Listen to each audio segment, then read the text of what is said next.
When bad things happen to us, it's easy to blame ourselves. Sometimes you wonder what you did wrong, and sometimes you can't come up with another reason, so you just end up blaming yourself.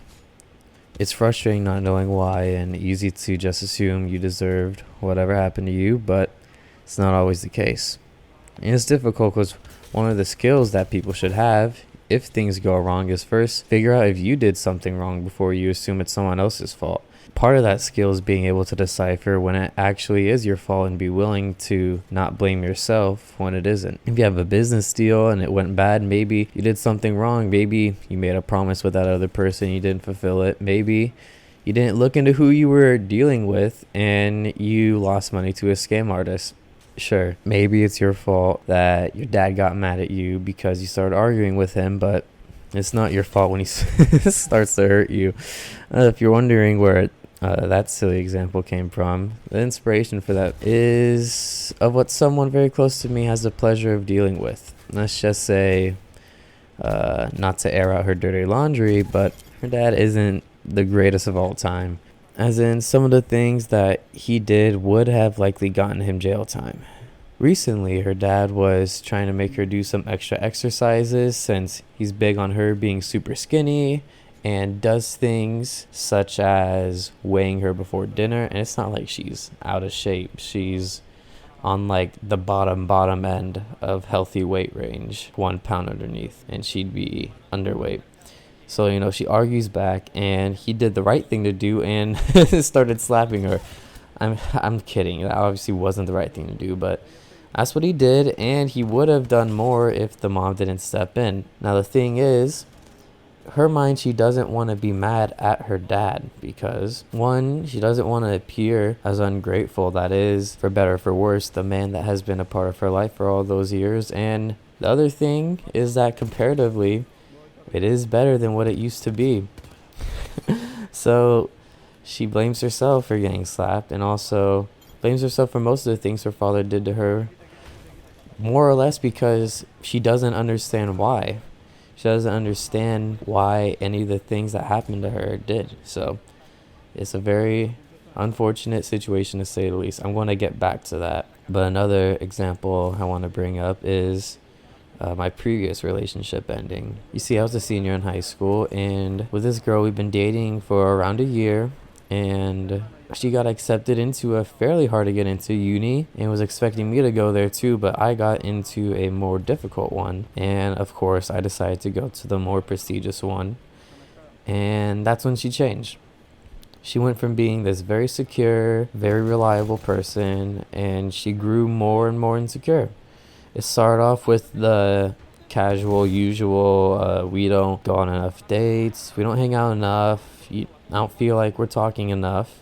And it just kept on becoming more and more. And in the last few weeks, it really wasn't fun. She would constantly be worried about me leaving her. She would start arguments. And I was talking to one of our mutual friends who's now her dorm mate. And she was saying that my ex was starting those arguments so that she would have an excuse to talk to me, even though we were still talking plenty. And then the final straw was when she used self-harm to try to trap me in, and I ended it.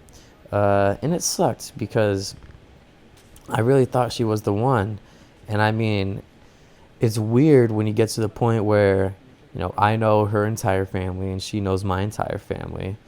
And yeah, it really did suck, and it makes you wonder, where you went wrong. In both of those scenarios, what's important to keep in mind is you can't control what other people think and what other people do. You could do nothing wrong and people can still do bad things that affect you. Sometimes they've always been bad people, as in the case with the dad. Sometimes they've been crushed by circumstance and it leads them to making bad decisions and acting in ways that they otherwise never would have. In either scenario, unless, there are parts of it that you need to hold yourself accountable for, you can't blame yourself. Sometimes you're talking to someone and they're interested and they randomly ghost you. If you ruled out logistically that it isn't your fault, then it isn't your fault. If you can't do what's best for you, you have to put yourself first. For me, that meant ending the relationship. If you have that crazy dad, you obviously can't just run away, but protect yourself, try to lay low, and, understand that's not your fault. Some things in childhood affect us until we're grown, and for some people that means they hurt you. Don't blame their childhood trauma on yourself. In the case of the dad, he didn't have a good upbringing. He's more or less just mirroring what he experienced. That doesn't make it good. Of course, you want to feel sympathetic for when people go through bad things, but that never justifies them acting out bad behaviors on others. So yeah, that's it. That's my comeback. Fun little story. I actually made half this script a while ago, the part about my ex. Because the thing is, these videos aren't just for you guys. They also serve as me reminding myself what I need to do. But yeah, we're back. A quick little rundown on what happened. I made the winter special, but immediately felt burnout from dailies, so took a break. And once I was no longer burnt out, I never felt like I had an appropriate time to return. Once I came back, I had school projects. I had to deal with the previous relationship that I just talked about and ended it. And overall, I didn't really feel like I was in a good position to, talk about how other people should live. And then, of course, with making these videos, it's easy once you have momentum, but once you lose that momentum, it's hard to rebuild. But we are so back, living that college life. Got a new girl. Actually, the new girl is the one dealing with the crazy dad. Sorry, babe. But yeah, I've been busy, but now things have kind of settled here in college, so we're back. You know the deal. Google form in the description. See y'all soon.